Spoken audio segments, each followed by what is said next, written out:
Assalamualaikum warahmatullahi wabarakatuh. Kami dari kelompok 3 akan mempresentasikan mengenai ranah psikomotor.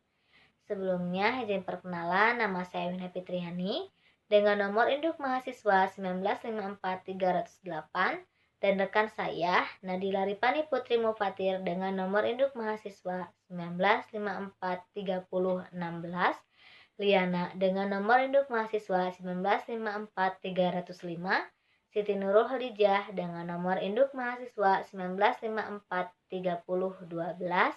Listri Nisa dengan nomor induk mahasiswa 1954332. Kami dari kelas 2A Pendidikan Biologi Institut Pendidikan Indonesia. Sebelumnya, Listripa belum bisa mengikuti perkuliahan maupun presentasi kali ini, dikarenakan ia masih berduka atas meninggal ibundanya. Maka dari itu, kepada teman-teman semua, mohon doanya agar Listripa dapat diberi ketabahan, kesabaran dalam menghadapi cobaan ini, agar ia bisa mengikuti perkuliahan seperti biasanya. Baik, langsung saja kita ke penjelasan pertama yang akan dijelaskan oleh saya sendiri, yaitu mengenai definisi ranah psikomotor. Apa sih ranah psikomotor itu? Ranah psikomotor adalah ranah yang berkaitan dengan keterampilan atau skill atau kemampuan bertindak setelah seseorang menerima pengalaman belajar tertentu. Skill ini dibedakan menjadi dua, yaitu hard skill dan soft skill. Hard skill adalah kemampuan yang dibutuhkan oleh sebuah pekerjaan.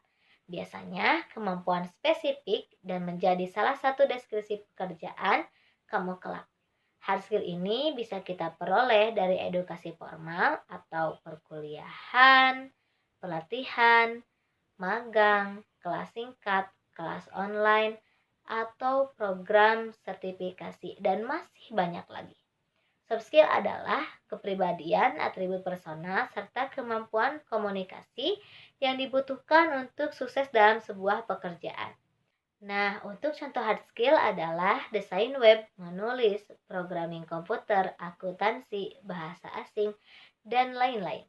Sedangkan contoh soft skill adalah yang pertama, kemampuan berkomunikasi, berpikir kritis, kepemimpinan, perilaku baik, kerja tim, dan etos kerja. Baik, penjelasan selanjutnya akan dijelaskan oleh rekan saya. Nah, selanjutnya untuk psikomotor dibagi menjadi 3, yaitu ada gerakan awal, gerakan semi rutin, dan gerakan rutin.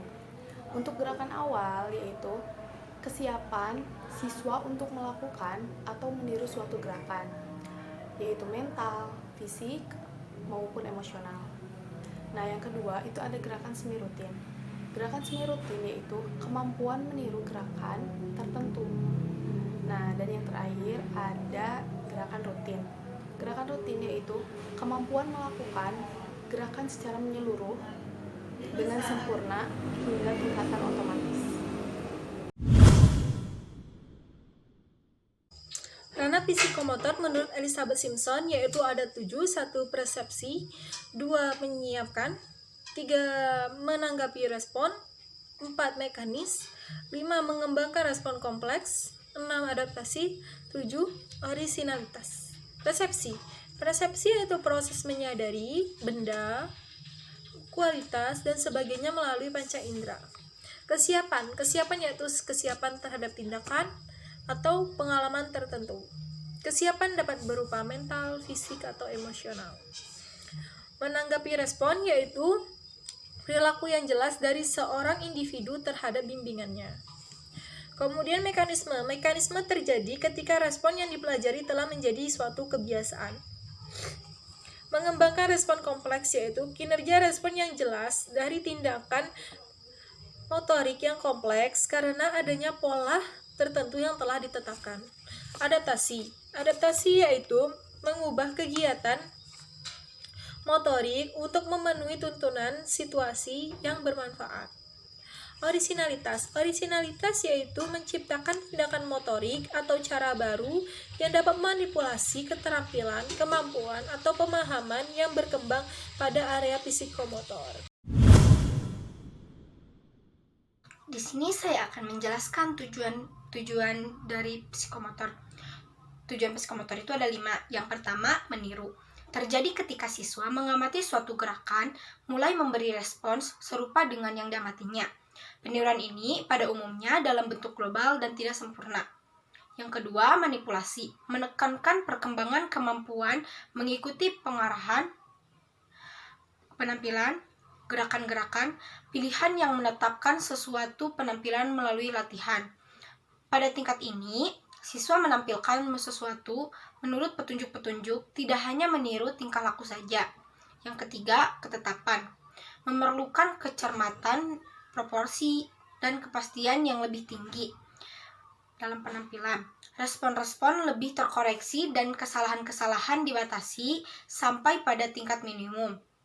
Yang keempat, artikulasi. Menekankan koordinasi suatu rangkaian gerakan dengan membuat urutan yang tepat dan mencapai yang diharapkan atau konsistensi internal di antara gerakan-gerakan yang berbeda. Yang kelima, pengalamiahan. Menurut tingkah laku yang ditampilkan dengan paling sedikit mengeluarkan energi fisik maupun psikis. Gerakannya dilakukan secara rutin.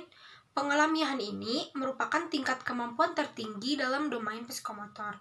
Kata kerja operasional dari kata meniru yaitu menyalin, mengikuti, mereplikasi, mengulangi, mematuhi. Kata manipulasi yaitu kembali membuat, membangun, melakukan, melaksanakan, menerapkan.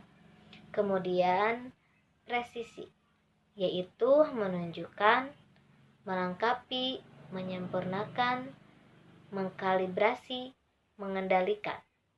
Kemudian artikulasi, membangun, mengatasi, mengembangkan, beradaptasi, dan memodifikasi. Kemudian naturalisasi yaitu mendesain, menentukan, mengelola. Baik, itulah yang kami sampaikan mengenai ranah psikomotor. Semoga apa yang telah dijelaskan dapat bermanfaat, khususnya bagi kita umumnya, bagi yang mendengarkan ataupun menonton video ini.